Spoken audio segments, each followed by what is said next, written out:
everyone, welcome to Healthy Kids Corner with me, Dr. Brooks.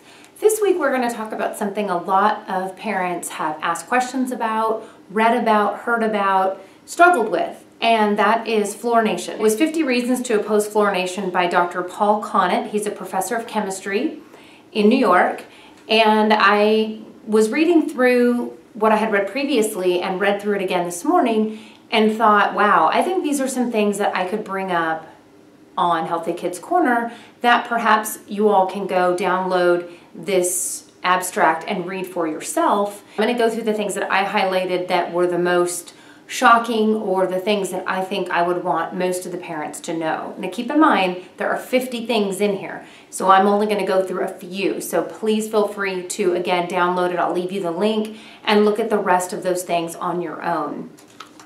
We went ahead and put it in the water in 1950. All to prevent tooth decay. That was the major reason. So over all of these years, we've done research. Do we do fluoride with specifically our children or do we not? So the first thing I think you need to know is fluoride's not a necessary nutrient. We're not deficient in fluoride. Our body doesn't need it for any purpose. So that's the first thing that you need to know. The second thing I want to talk about is fluorination isn't necessary. Most Western European countries don't fluorinate and doing fine as far as tooth decay goes on that front. The largest survey that the U.S. ever conducted on fluorination in children was 39,000 children from 84 communities in the United States. The research showed after that study of 39,000 children, there was little difference in tooth decay among children in fluorinated versus non-fluorinated communities. The difference was less than one tooth surface. So less than one tooth decay, or cavity if you will, that was the difference. Now, again, this is all about risks, right? So what I loved is that fluorinated versus non-fluorinated, one tooth, that's it. So largest study that we've ever conducted in the United States. Again, 39,000 children over 84 communities.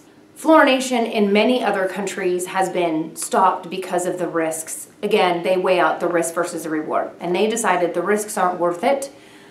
And those countries include Canada, East Germany, Cuba, Finland. They have not had decay incidents increase, they've actually had them decrease. So the question remains, what is actually causing dental caries? There were reports of cities such as Boston, Cincinnati, and New York which had had high incidence of tooth decay among their populations, but they have been fluorinated for over 20 years. So what the correlation of this study led to was basically that there's a greater relationship between tooth decay and income level than there is between tooth decay and whether or not your water is fluorinated. The Centers for Disease Control also acknowledged that you don't have to swallow fluoride to protect your teeth. But the risks of swallowing fluoride are systemic. So that's, again, the risk reward.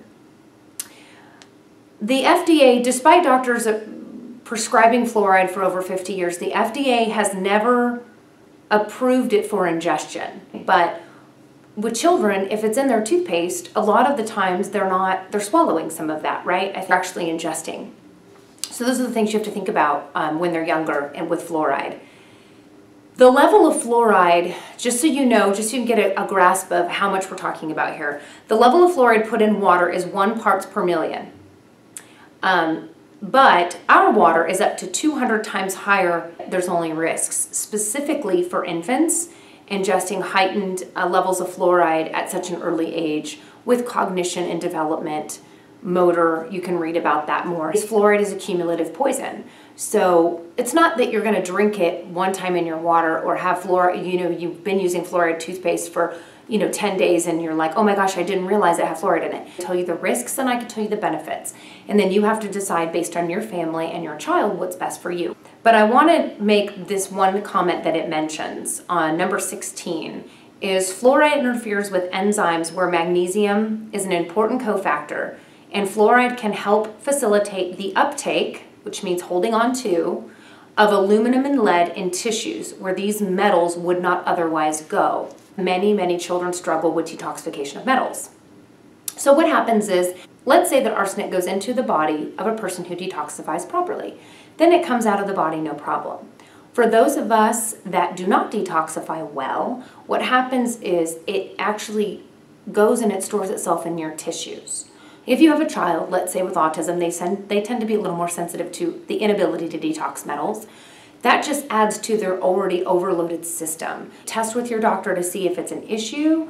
Then I always say, then you can make a better decision, informed decision from there.